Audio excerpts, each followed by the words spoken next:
கடவுள் உனக்கு என்ன தண்டனை கொடுப்பார் தெரியுமா? நல்லா தெரியும். நீங்க உருவாக்குன கடவுள் தானே, உங்க கடவுள் தானே.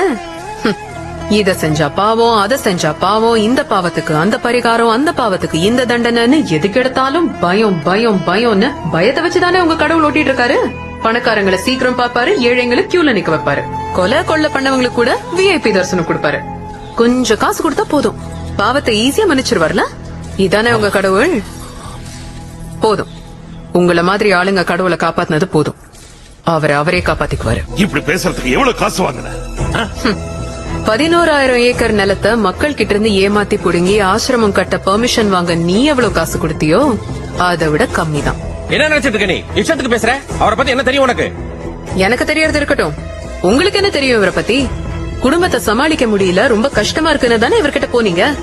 குடும்பத்தை விட்டுட்டு வாடா, அதுதான் உனக்கு சரியான வழின்னு இவர் சொல்லும் போது, அப்போ நீ ஏண்டா உன் குடும்பத்தை விட்டுட்டு வரலன்னு கேட்கணும் தோணல உங்களுக்கு?